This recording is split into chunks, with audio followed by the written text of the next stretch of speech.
act of domestic terrorism. Investigations are still ongoing. Arian Pastar, NTD News.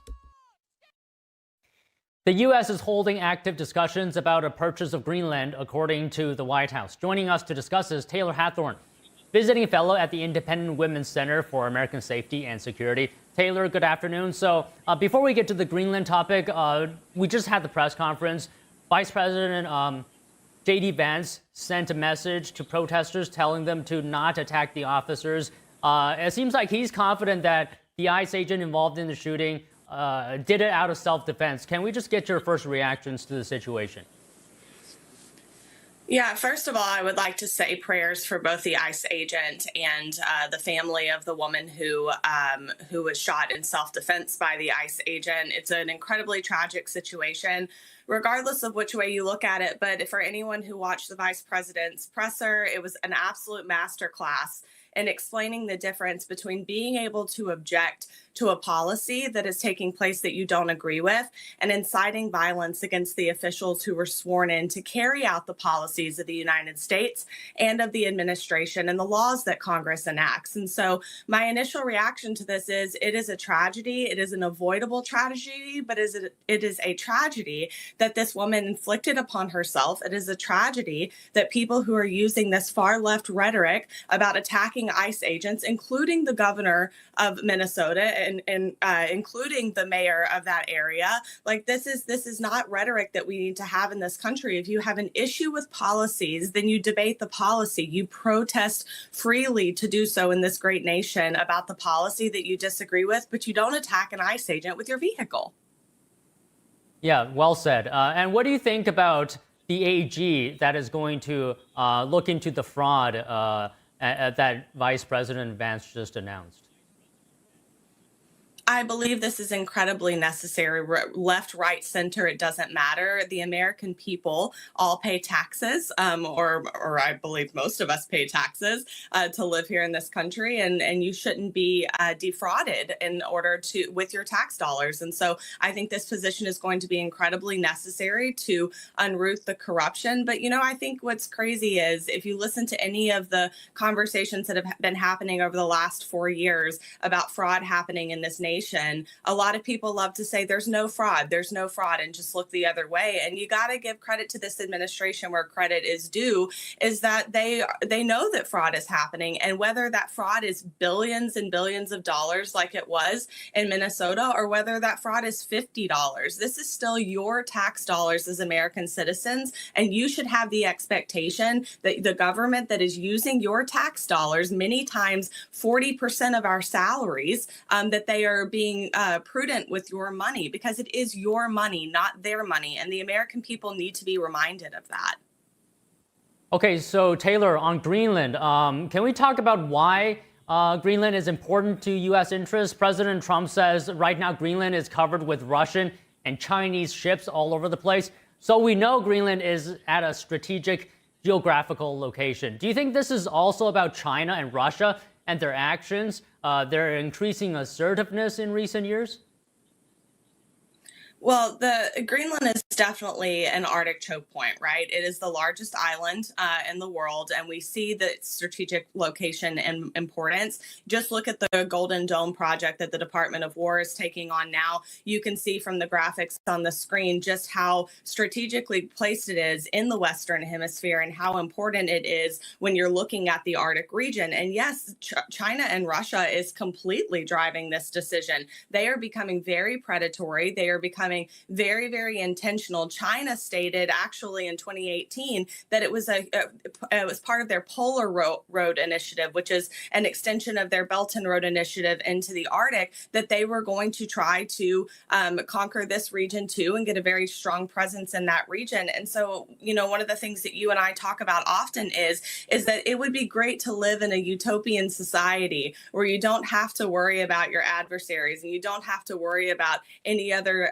great nations nations that are trying to nation build inflicting upon your territory. But the reality is that China and Russia every single day, whether it is with their physical military, whether it is with their cybersecurity initiatives and the hacking, whether it is with AI or with regime change, or whether it's, weaponized migration, they are inflicting to do harm on nations that do not share their values. And the United States is the number one risk that they have to be successful. And so we have to beat them to the punch at every step along the way. And the American citizens, I think many of them, because they don't understand and don't read about these things all of the time, the media is not reporting to them how important it is that we make these strategic actions and that we work with nations like Denmark, with places like Greenland. We work in places like Latin America to make sure that the United States interest is first and foremost.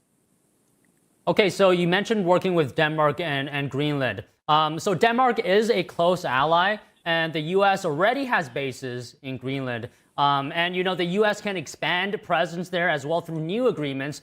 So the question is, I guess, can the U.S. still have most of the strategic advantages from Greenland without actually owning it? I would love to say yes. And the United States is willing to partner with any nation, especially, our alliances in NATO.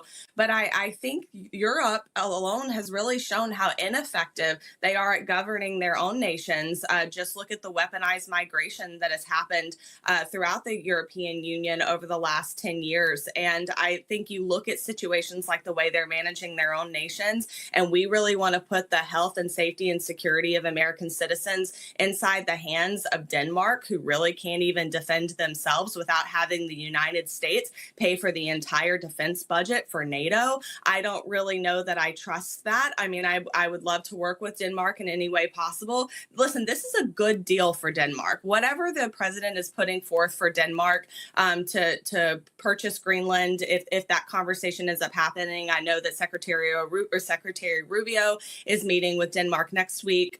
This is a good deal for them. They are a largely socialist nation, right? They have free health care. They have free daycare programs. I absolutely love going and visiting Denmark. I don't know that I would want to live there, but they have great social programs for their citizens. So say something to the tune of $500 billion to Denmark would be absolutely monumental in being able to provide those things to their citizens, kind of in perpetuity that they already espouse as their values. And so I think that this is really more about the European Union just not liking Trump and not liking the way that the United States is handling our safety and security. But in 10 years, if China and Russia went unchecked, I think we would be telling a really different story. And the final point that I would make on this with the reaction of the leaders in the European Union is they want us in Ukraine. They want our United States dollars funding Ukraine and protecting the European Union from Russian aggression. And so why is this any different?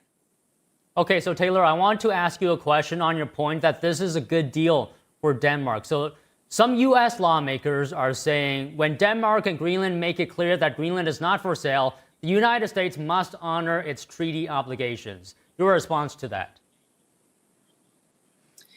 I would like to see what the president does moving forward. I would like to see the negotiations that take place. I believe a lot of the rhetoric that's coming out of the European Union is just posturing from the EU. I think when they get in front of a table with President Trump, that they would understand how good of a deal this is. Listen, the last time the United States purchased a territory was actually from Denmark, the U.S. Virgin Islands. And so Denmark is not unfamiliar to the idea of nation building themselves and trading nations for, I think we bought Denmark in 1917 for like $25 million in gold or something therein. And so this is not unfamiliar for them. Greenland is not a strategic point for Denmark, but it is a very strategic point for the United States that has the capacity to do what is needed to be done on that island should we encounter a physical or